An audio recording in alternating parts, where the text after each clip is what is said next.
Hello and welcome to the Dude Wrong Door podcast, episode 20. Today, instead of Tim or Dallas, we're having a return guest, David. Hi, you may remember me from such episodes as number 18. Was it 18? Pretty sure. 2 weeks ago?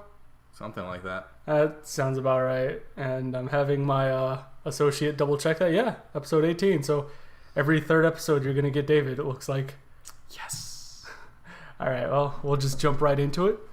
The launch of MoviesAnywhere. This is a new service, a new web service and app that combines Sony, 20th Century Fox, Comcast, and Time Warner's Warner Bros. Entertainment into one service that you can stream and download movies from that you've purchased through their sites.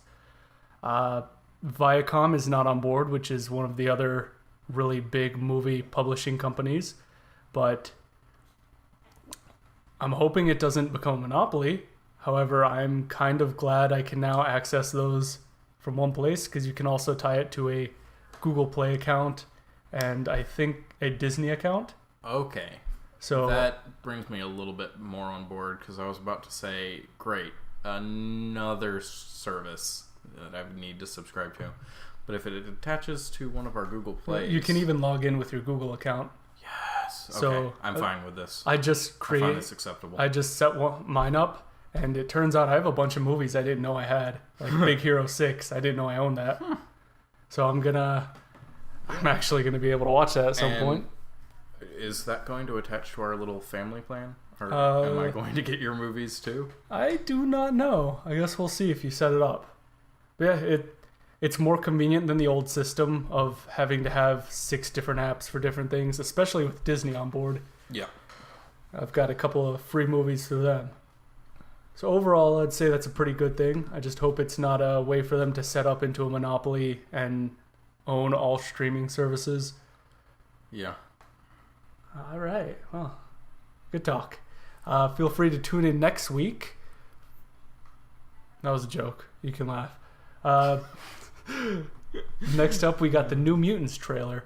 It looks like Fox owns the mutants, right? Yeah. Fox is going to be going the direction of a horror movie with their New Mutants movie, and it looks like it could be pretty scary. However, we were talking with Wesley about this earlier. I'm not entirely sure what direction they would go in after that.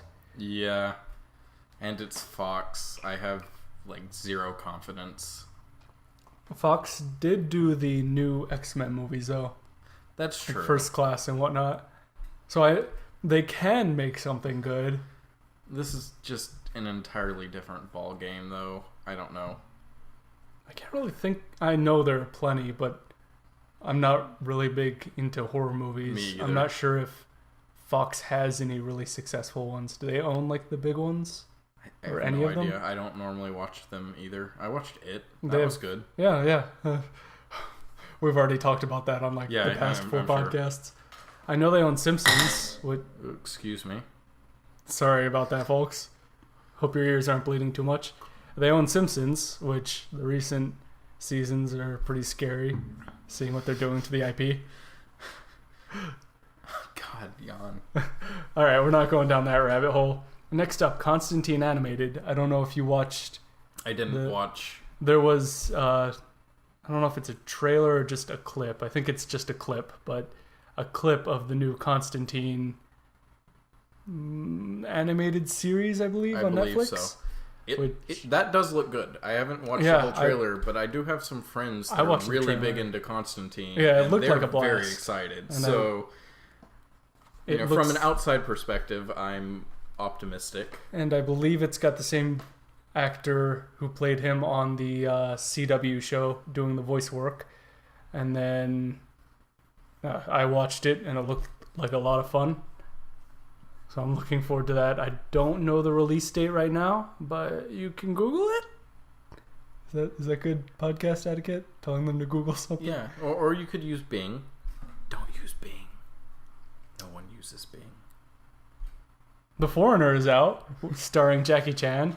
It's been getting pretty decent reviews. No one's been saying it's like the next John Wick or anything, but seems like it's a pretty decent movie based on the reviews I've seen. I haven't read them because I don't want anything spoiled.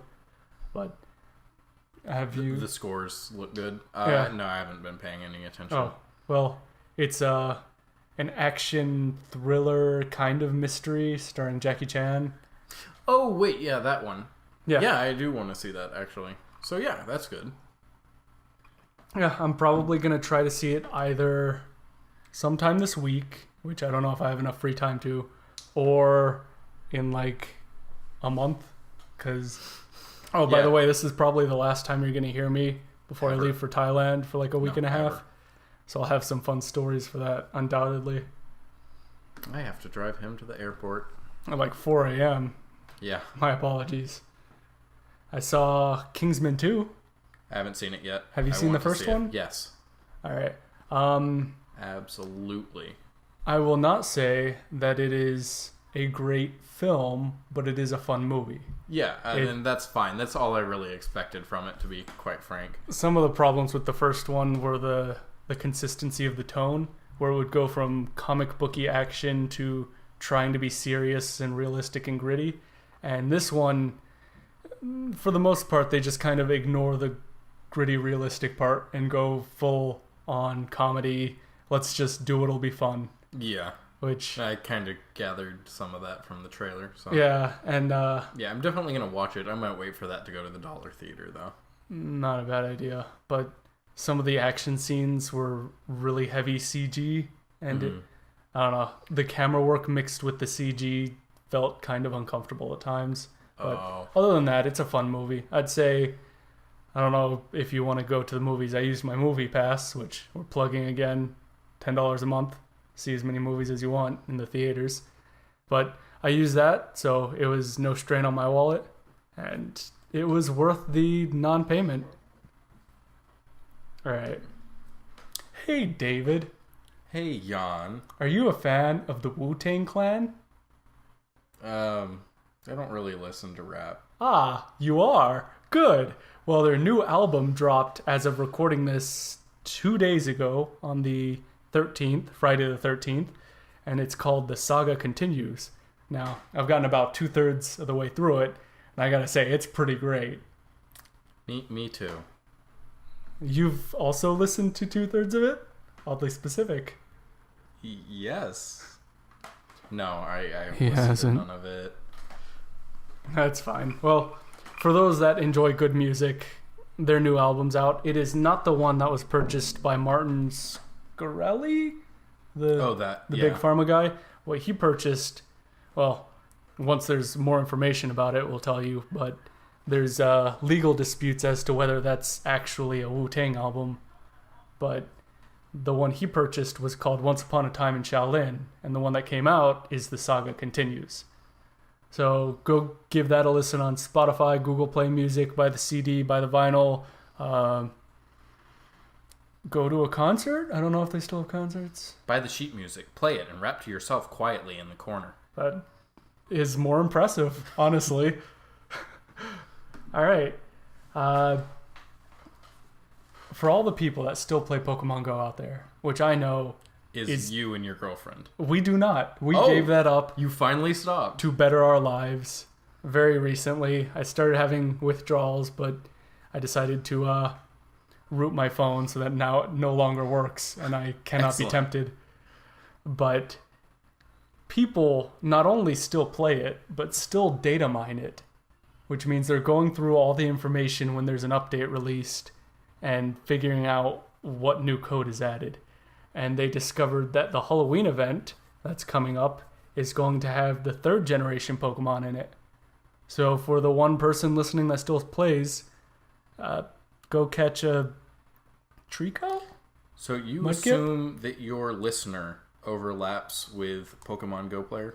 I'm assuming that one of them does. So your listener. Fine, yeah. Me, when I review the podcast, will have probably gotten back into Pokemon Go by then.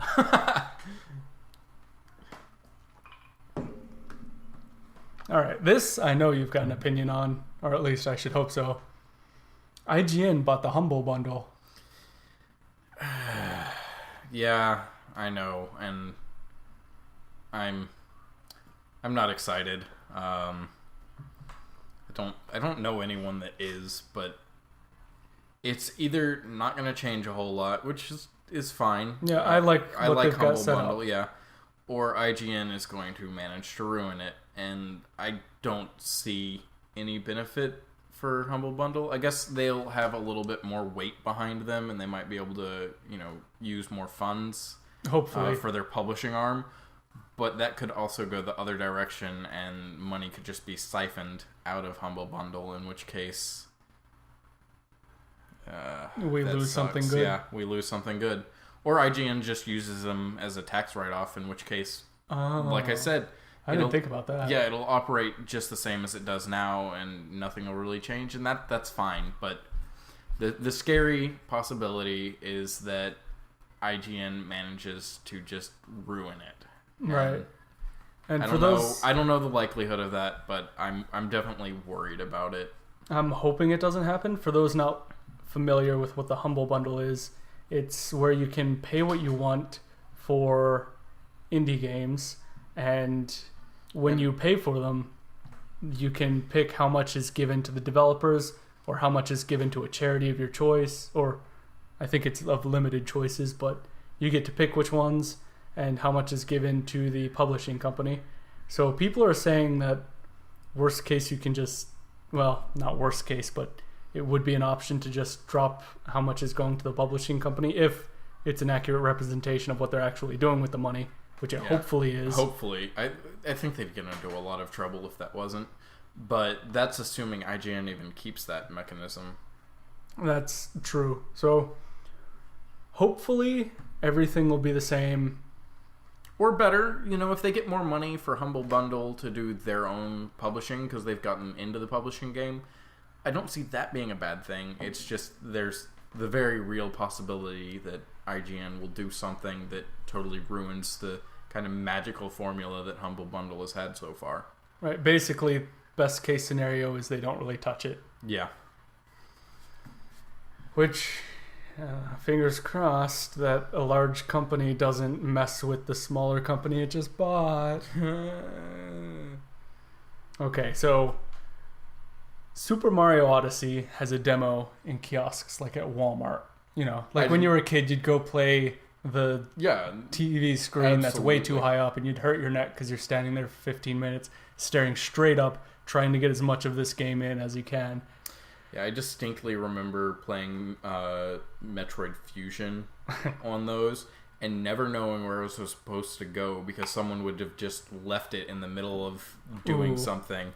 And so I'd be like traversing already finished stuff, and I'd be like, well, I have no idea what I'm doing. This game's boring. There are no enemies. So, well, people have been learning to speedrun the demo of Mario Odyssey, or Super Mario Odyssey. It's got a super in it, of course. And the game's coming out. You can wait a few weeks. No, Jan, it's all about those strats. Okay, so I'm no speedrunner. And honestly, speedrunning a single-player game doesn't make much sense to me because I want to enjoy the game rather than try to beat it mechanically. I thought you were saying that people should only speedrun like MMOs, and I was like, okay, Jan, that's a very interesting position to take, and I don't know where you arrived at it from. Well, I don't know. Speedrunning never appealed to me. If it appeals to you, good for you. Glad you have a passion, but I'm fascinated by the speedrunning culture. I'm just not good at games, so I can't speedrun, and I don't have the time to practice, because I know I could, if I put in 12 hours a day every day for a couple weeks, I could eventually speedrun what you should do is take Critical's approach and speedrun games that no one plays. So find some super indie game with one developer that no one's heard of on Steam, and learn to speedrun that, and then you'll be the one person that plays it as well as the top speedrunner. And I can start all my videos with, hey guys, DWD here. What's up, everybody? Yeah, that one. Hey, David. Hey, Jan. This is a really good segue, so watch out. Do you like Stranger Things? I do like Stranger Things. Well, they got a retro-style mobile game on Android and iOS. Now, most of the time, mobile games aren't that great. But this has been getting some darn good reviews.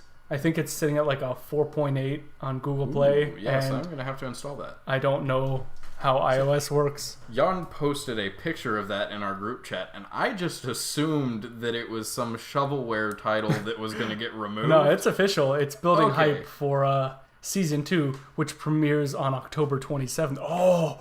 We're so close. Oh, that's like in a couple weeks. Yeah. And the last trailer just dropped, I think, today? Which I have not yet seen. I haven't seen it yet either. But the Stranger Things game... I kind of don't want to watch it. Like I was saying, it's got great reviews. It's, of course, a retro-style game like what would be in the 80s. And I think it's an adventure RPG. Yeah, I'm installing it right now. Oh, Stealing nice. Jan's Wi-Fi. I've got plenty. But I don't know. It's installing really slow. Are you sure you're on the Wi-Fi? Yeah, I'm sure. As you turn off your volume. Oh, all right. Well, yeah, I just realized my volume was on, and I was waiting for the loud bing to, destroy someone else's. Oh, it is sitting at a 4.8 with 1 million downloads. It released today, so that's an immediately top of the charts. My throat's going out already. This episode is sponsored by water. Drink it or die. The taste you love. I don't know if I have any more on that. It's retro style. Looks like it'll be fun. I downloaded it this morning. I'm going to play it while I'm on... When I go to Thailand, I'm going to be on the plane for about 24 hours in total on the way there, I think. So I'm going to play that, read a bunch of books, maybe download some movies. Jan, you can't use your phone on the plane. I can if I have it on airplane mode. That just turns your phone into an airplane. This joke was sponsored by water. Drink water or die. All right. Hey, David. Hey, Jan. Do you like Star Wars? I do like Star Wars. Do you like Star Wars Battlefront 2? Not really. Oh, I thought it was a great game when I was a kid. I wasn't really allowed to play many video games as a That's child. Not surprising at all. The new Star Wars Battlefront 2 has one of the best things in it. Do you know what that is? Ooh, gambling. Actually, yeah, pretty much. Battlefront 2 loot crates. So... Oh, I was right. Yeah. Unfortunately. What do I win? What do I win? You win a chance to win something small that doesn't affect gameplay.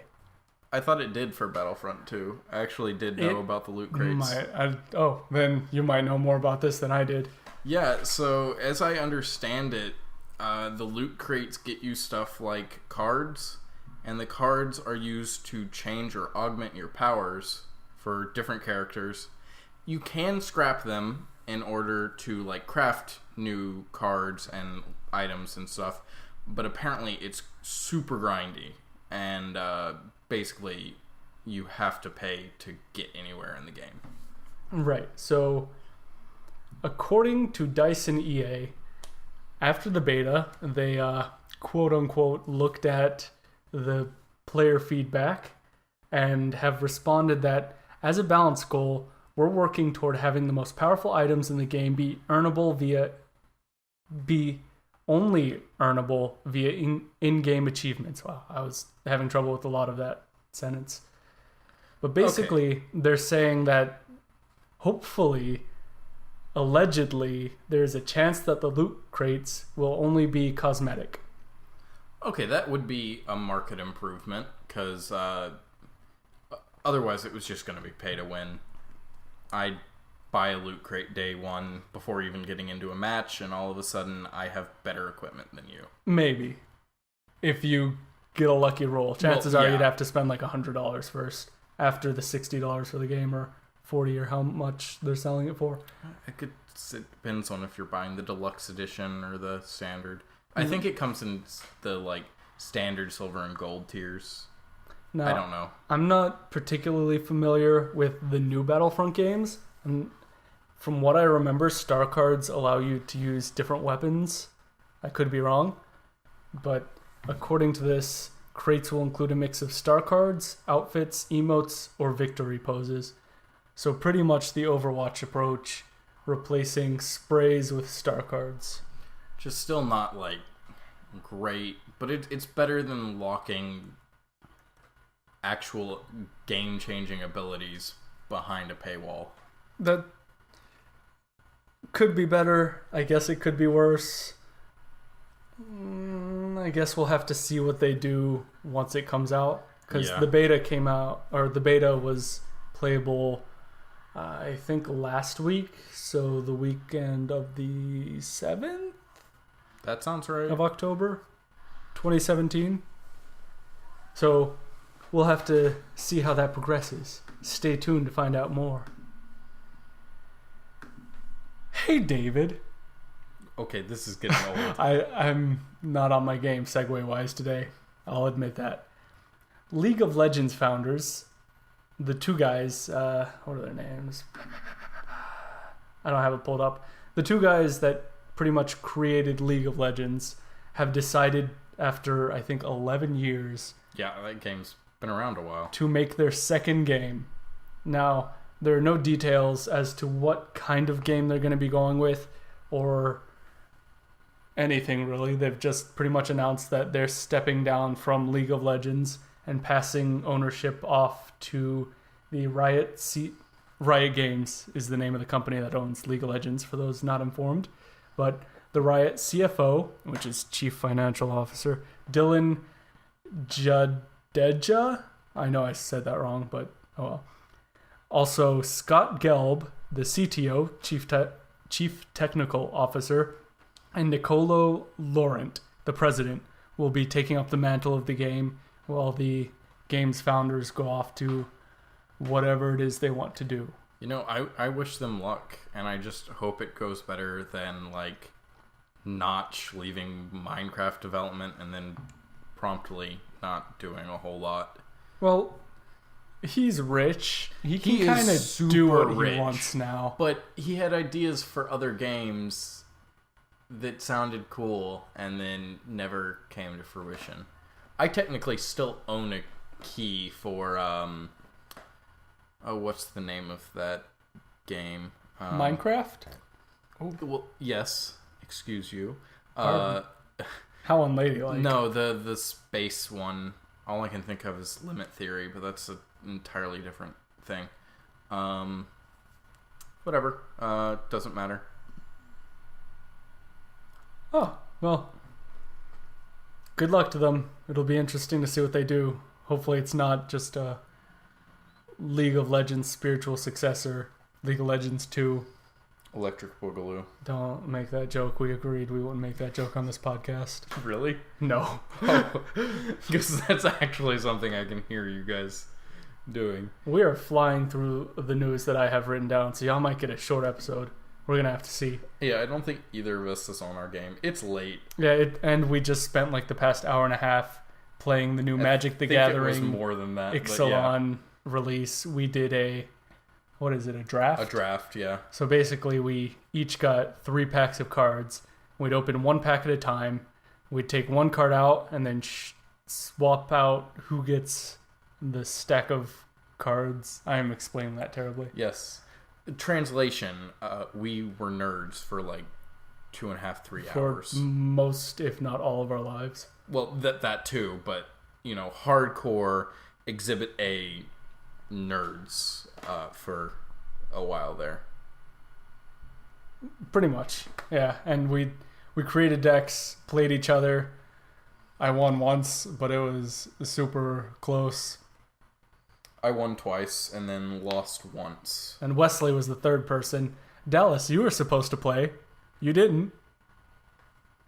And I think he had Wesley something come up won a couple times. last minute. Yeah. So you were missed. It would have been a lot of fun with you. Also, you would have been on the podcast had you come over. But that's beside the point. We don't need everyone to hear me railing on you for not putting the things you agreed to do as a high priority. I'm kidding. Love you, buddy. In a completely friend way. Does he play Pokemon Go? God, I hope not. All right, well, I guess we can go into the one thing of tech news I got. Hey, Dave. God. All right, Hey, let's skip that. Jan. You run Windows 10, don't you? I actually do. That means you have Microsoft Edge. I was about to say Internet Explorer. It's Internet Explorer by any other name. It's Internet Explorer, like but duck. a little cleaner. Yeah, I don't use it. I mean, I got Chrome immediately. And Same here. Now I use Chrome. Well, if you want to continue using Internet... Windows Edge. It took me a second. I was like, why do you stop? Oh, right. If you want to continue using the Edge browser while on your phone, they released Microsoft Edge for Android. Nah. This includes I'm functionality like being able to open Chrome... Oh my God. Being able to open tabs that you have open in Edge on your Windows 10 PC on your phone like you can with Chrome. I think that's about the only thing you can really do with it. Yeah, I mean, that's nice, but like you said, I can already... It's supposedly going to be an uncluttered browser, but for mobile it seems excessive. It looks like Chrome. No, seriously, like... Hold on. Hold the phone. I'm literally holding my phone. Boom. Look at that screen. And there goes Jan's battery. Yeah, it's... Oh, wow. That is the Google Chrome, new tab screen. All right, well, you heard it here first. Microsoft Edge is ripping off Google Chrome. Big surprise. Yeah. The superior internet browser. This episode brought to you by water. Drink it or die. All right, well, what else? Oh, have you heard of the OnePlus phones? The name rings a bell, but I don't think I know anything about them. Basically, they're... Come a little closer to the microphone if it doesn't bother you too much. No, it doesn't bother me. I just was picking up the battery I dropped. They're Android phones that market themselves as being high-end while affordable and running what is close to stock Android. It's called, I think, Oxygen OS. Okay. And it turns out they've been spying on and I think selling user data of people that use their phones.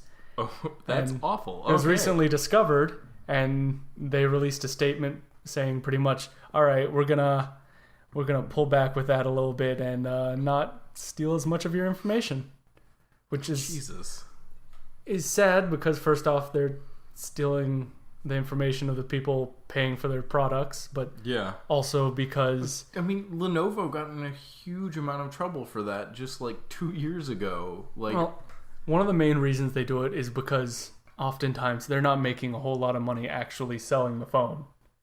Like with Lenovo, they're selling the hardware, but then they also have to pay Microsoft to put Windows 10 on it or any version of Windows. And in the end, they make very little off of their actual computer sales, while companies like Apple can sell their hardware at much higher prices and make a significantly larger profit margin without having to pay another company like Microsoft. That being said, it's plenty of other PC companies. Right, it's a completely trashy thing to do.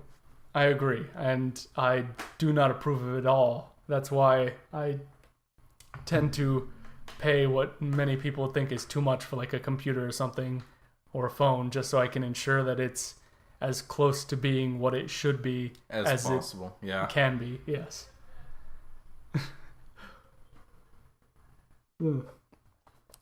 Getting another sip of that water. Well, we just flew through all that. Yeah, how long is this episode now? We're at 30 minutes. 30 minutes of silence? Alright, sounds good. And begin. Hey David, how was your day today? I'm gonna need more water. Well, I guess while we're here we can talk about a couple of the things Ixalan added to Magic the Gathering. Have at it while I get some water. There's pirates and vampires. And what do pirates do? Vampires are old. Those have been around for 6 years or something.